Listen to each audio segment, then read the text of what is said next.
Bismillahirrahmanirrahim.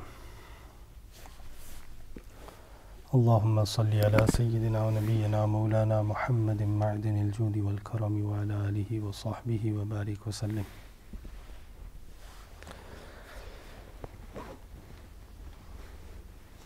Hadith number 3 in Kitabul Iman, the first fasl of Mishkatul Masabih.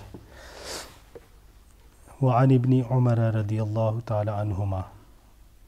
This hadith is narrated from Sayyiduna Abdullah ibn Umar radiyallahu ta'ala an qala. He said, Qala Rasulullah sallallahu ta'ala alayhi wa sallam, the Messenger of Allah sallallahu ta'ala alayhi wa sallam said, Buniyal Islamu ala khamsin. Islam has been built upon 5. Shahadati an la ilaha illallah wa anna Muhammadan abduhu wa rasuluh. Shahada, which is to say that there is none worthy of worship but Allah, and that Muhammad is his servant and his messenger.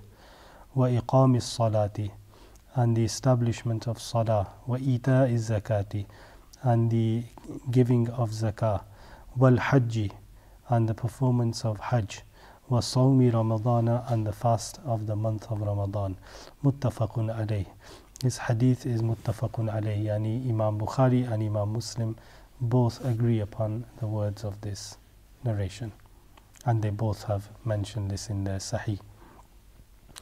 So this hadith tells us that Islam, and this is an example given, that Buniyal Islam, or Islam, if you suppose that Islam is a building and it has been built upon 5 pillars.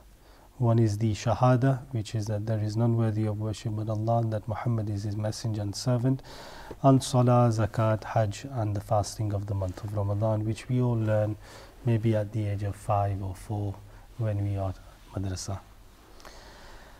The hadith, this hadith and the one prior to it, in which the Sayyiduna Jibreel Amin asked Rasulullah sallallahu alaihi wasallam, what is Islam? And there the Messenger of Allah sallallahu alaihi wasallam mentioned the same 5 pillars. And this tells us that that jihad is not one of the 5 pillars. And the reason why I mention that is because there are many from amongst the Wahhabiyya who believe that there are 6 pillars of Islam, and jihad is one of those pillars. However, the hadith is clear that there are 5 here. There are certain narrations in which the Prophet Muhammad ﷺ has mentioned jihad as one of the essentials of Islam. There's no doubt it is one of the essentials of Islam. There is no doubt. But it is not one of the 5 pillars of Islam. And that is in the Sharah of Sheikh Abdul Haq Muhaddith Dahalvi. He mentioned that the reason why is because jihad is temporary, yani it comes and goes. Sometimes it's obligatory and then it's not obligatory, and then it's obligatory and then it's not obligatory, because it changes, it alternates, its obligation alternates. That's why, not temporary, its obligation alternates, whereas these 5 pillars of Islam, they are always obligatory. Okay. So this tells us that each pillar is, just as a building requires pillars, like that each one of these pillars are incumbent for the building of Islam to remain firm. And for every individual, for every individual to remain firm upon Islam, it is necessary that they fulfill all of these.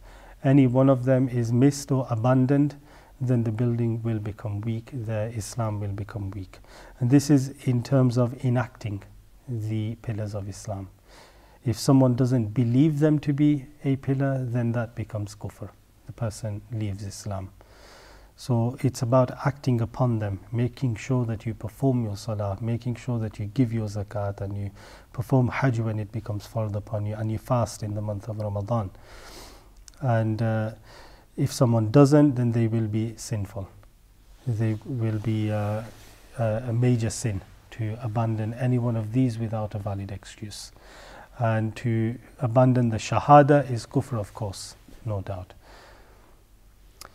The next hadith is again from Sayyiduna Abu Huraira radiyallahu ta'ala, and his name was Abdul Rahman. Abu Huraira is his name. There is ikhtilaf, but Abdul Rahman is the widely accepted name for Sayyiduna Abu Huraira radiyallahu ta'ala an. Qala, he said, Qala Rasulullah sallallahu ta'ala alayhi wa sallam, the Messenger of Allah sallallahu ta'ala alayhi wa sallam said, Al-imanu bid'u wa sab'una shu'batan. Iman is 70 and more faculties. Shu'bah is a faculty. So Iman, the faith that we have, there are more than 70 faculties. There is other narrations of this hadith in which it mentions bid'u wa sittuna, 60 and more. And in one narration it mentions tis'u wa sittuna, 69. And the word bid'un, there is ikhtilaf in the meaning of bid'un. The ulama agree that it means more than 70, yani 70 and some more. But what is the exact number of bid'un? Yani not an exact, but what's the range? So some have said that it is between 3 and 9, so it could be 73, 74, all the way till 79. Some have said 74 till 79, and some have said 74 till 77. There's different opinions about what bid'un means, but what they all agree is that bid'un means qit'un, yani a part. It's a qita, like the Messenger of Allah sallallahu alaihi wasallam said, Fatimatu bid'atum minni. Fatima is a bid'ah with a dad, not a dal. With a dal it's an innovation, bid'ah. This is bid'ah, and bid'ah is a part of me. And he said that Fatima radiallahu ta'ala anha, she is the daughter of Rasulullah sallallahu alaihi wasallam, and therefore she is a part of Rasulullah sallallahu alaihi wasallam.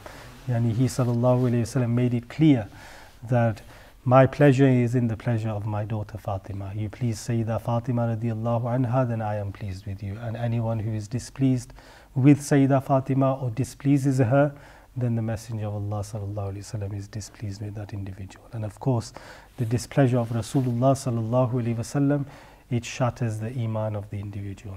So it is. So the word bid'un means that. So al-imanu bid'u wa sab'una shu'bah. The Messenger of Allah sallallahu alaihi wasallam said, Iman is 70 and more faculties. Now, the word shu'bah is a branch, like a tree, and it has all these different branches. So that's what shu'bah is used for. And what it refers to here is that Iman is 70 and more khasa'il hamida. Khasa'il hamida, yani khaslatun hamida is a good character, good characteristic, a praiseworthy characteristic. So Iman is more than 70 praiseworthy characteristics that you have to adopt in your life. And the ulama have also said, and Imam Tibi is one of them, who is a shari of this book. So the shari of this book has been written by Allama Tibi, as I've already mentioned. It's also been written by Imam Mullah Ali Qari, who is a mujaddid of his time. Imam Mullah Ali Qari has written a shara of this book in detail. And like that, Shaykh Abdul Haq Muhaddith Dahalvi has also written a shara on this book. And like that, Mufti Ahmad Yar Khan Naimi of Pakistan, a great scholar, he has also written a shara of this book, which I don't have access to at the moment. I do have it, but I don't have access to it because I recently moved house. So it's still in the box. But Imam Tibi has said that the word bid'un wa sab'una or bid'u wa sittuna, this means that the number has been left ambiguous by the Messenger of Allah sallallahu alaihi wasallam.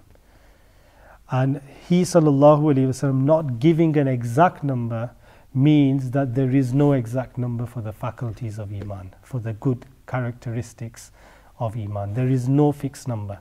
If there was, then he sallallahu alaihi wasallam would have mentioned the fixed number.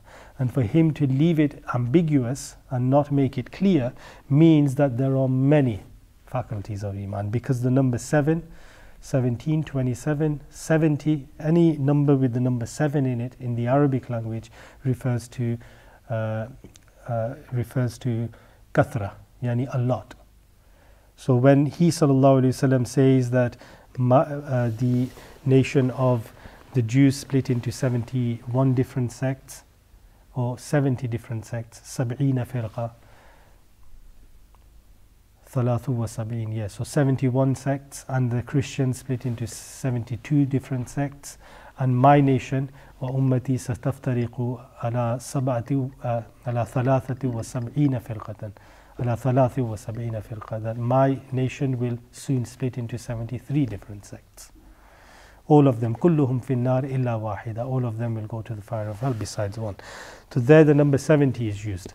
And 71 for Jews, 72 for Christians, 73 for the Muslims. Which means, the ulama say, although there are scholars who have given an exact number of different sects amongst the Jews, 71, 72 different ones for the Christians, 73 different ones for the Muslims. They've already been written by our pious predecessors.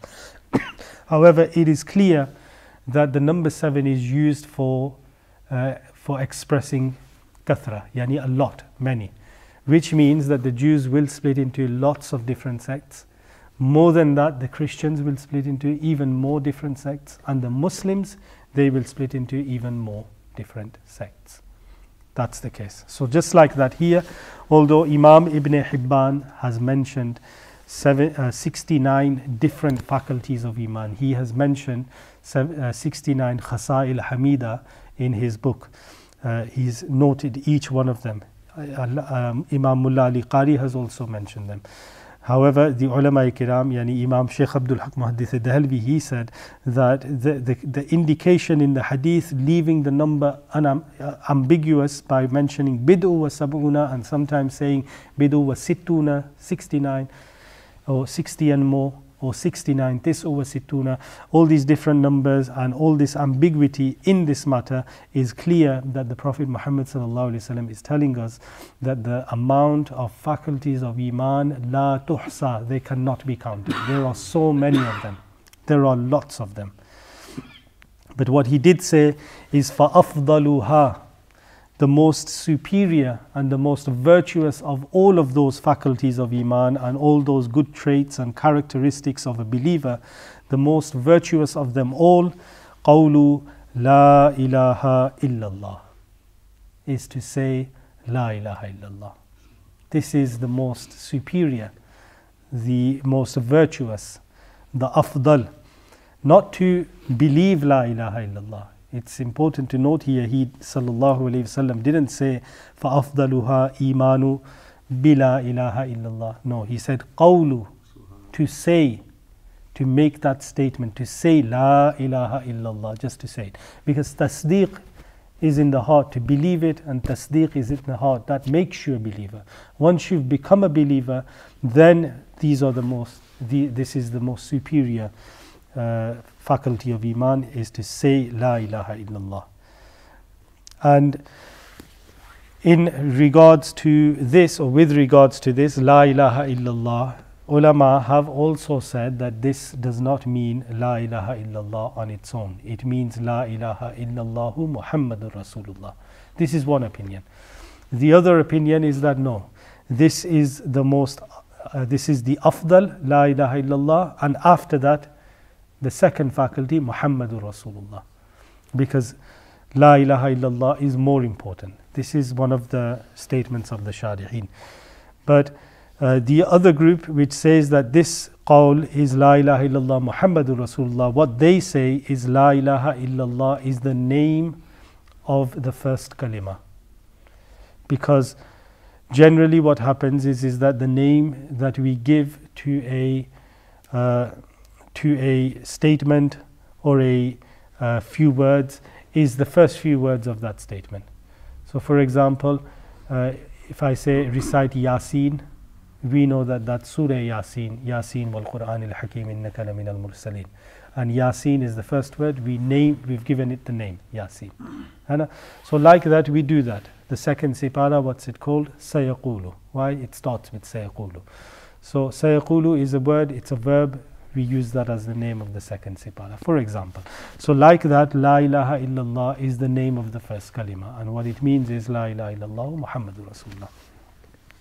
And the reason why the whole of La ilaha illallah is the name is because if we say La is the name, then La means nothing. So we can't give that name. And if we say La ilaha, then la ilaha is la diniya. It means there is no God, which is atheism. So we can't call it la ilaha, because that's kufr. And that's why we always say that when you teach your children the first words, don't teach your child to say la ilaha, because la ilaha is kufr. It is abandoning every worthy of worship, and that includes Allah subhanahu wa ta'ala, which is kufr. So la ilaha is a kufr statement. So we can't name it la ilaha. And if we say la ilaha illa, so la ilaha illa means except. So if we say la ilaha illa is the name of the first kalima, so then that would mean there is none worthy of worship but, and then you've left the door open. So if you leave the door open, then people can say la ilaha illa, then Hanuman and Bhagawan and all sorts of other Buddha and who not, all the Greek gods and whatnot they will include. So that's why the name of the first kalima has to be La ilaha illallah. So that's why in many narrations of hadith we will find as we go along where the Prophet Muhammad sallallahu alaihi wasallam said, Man qala la ilaha illallah dakhal al jannah. Whosoever said la ilaha illallah, he has entered Jannah. So the ulama agree, there they agree that here it means to say la ilaha illallah Muhammadur Rasulullah, because without Muhammadur Rasulullah there is no access to Jannah. There is absolutely no access to Jannah without Muhammadur Rasulullah. After the announcement of the prophethood by the Prophet Muhammad sallallahu alaihi wasallam, and then Islam being spread throughout the four corners of the world. Now Islam has spread. The word of Islam has reached all four corners of the world. And that's why tabligh of the deen, which was to go and invite people to Islam, that tabligh which was obligatory has been fulfilled now. And that's why now you will find that the great ulama, they concentrate on doing tabligh within the Muslims to improve the Muslims. So that's the most superior trait of a believer, not to believe but to say la ilaha illallah. He says it, he has no shame, he has no fear, he says it openly, la ilaha illallah Muhammadur Rasulullah. And that reminds me of Huzur Muhaddis Kabir, when he used to come to the UK regularly 2 times every year, sometimes even 3. And when he used to come in the winter, or even in the spring or autumn when it used to be cold, that he used to wear a scarf around him. And the scarf used to cover part of his beard. So Huzur Muhaddis Kabir then, after 9/11 happened, and the world began to demonize Muslims and alienate Muslims and hate Muslims and blame Muslims, etc., that he got rid of his scarf. He got rid of his scarf. And he came without his scarf, and we said to him that Huzur aap pehne nahi hai. So he said that because people now, they fear expressing their Islam. And therefore I want to show that I have a beard and I am a Muslim, so that people clearly know, okay, I have a beard and I have no fear, I believe in Islam, I am a Muslim, I am a follower of Muhammad sallallahu alaihi wasallam. So that is what we mean. فَأَفْضَلُهَا, that is the most superior form of faculty of Islam, is that you say la ilaha illallah Muhammadur Rasulullah, and you say it openly and you do not fear anybody. And then he sallallahu ta'ala alayhi wasallam said, وَأَدْنَاهَا, and the lowest, yani the lowest faculty of Islam, not any less important. We're not saying that this is not important. It is a faculty of Iman. This is part of Iman, but it's the lowest faculty of Iman. وَأَدْنَاهَا, and the least virtuous. وَأَدْنَاهَا, and he sallallahu alayhi wasallam said, what is it? He said, إِمَاطَةُ الْأَذَى, it is the removal of the harmful عَنِ الطَّرِيق, from the pathway. To remove that which is harmful from the pathway, yani any hazard in the pathway where people walk or animals walk, to remove that from there. Never mind, some people actually dump hazards on the pathways and on the roads. The Prophet Muhammad sallallahu alaihi wasallam here is telling us that al-Iman, your faith, Iman, it is a faculty of Iman, that if you see something that is hazardous on the pathway, on the roads, then it's your iman that makes you stop, remove it from the pathway. That is what a believer is. And adnaha, the word adna is ism tafdeel, and ism tafdeel comes for showing one more than another in comparison. And that's the word dunya. Dunya has been made from the word adna. Like akbar means the greatest, the biggest, the oldest, and the feminine of akbar is kubra. And that's why you say Khadijatul Kubra radiyallahu ta'ala anha, because she's the eldest Ummahatul Mu'mineen. From amongst the Ummahatul Mu'mineen, she is Kubra, the eldest. And like that, Adna is the lowest and the furthest, the lowest. And that's the masculine. And the feminine of Adna is Dunya. So the believer believes that the world is Dunya, which means we are furthest away from it. Yet we are still in it. And that's why he sallallahu alayhi wa sallam said, dunya sijnul mu'min, that the dunya is a prison for the believer. So when we are imprisoned in something, we may dislike it and despise it and be furthest away from it in terms of our attachment to it, yet we are still in there. That's what imprisonment is. So that's why we call the world dunya. And that's why Allah referred to the world in the Quran as ad-dunya. Okay, we should be furthest away from it. Don't go after the dunya, go after the deen. This dunya is very temporary. The akhirah is what we need to go after, because that will last forever. And inshallah we shall continue from here inshallah tomorrow. Sadaqa Rasulullah.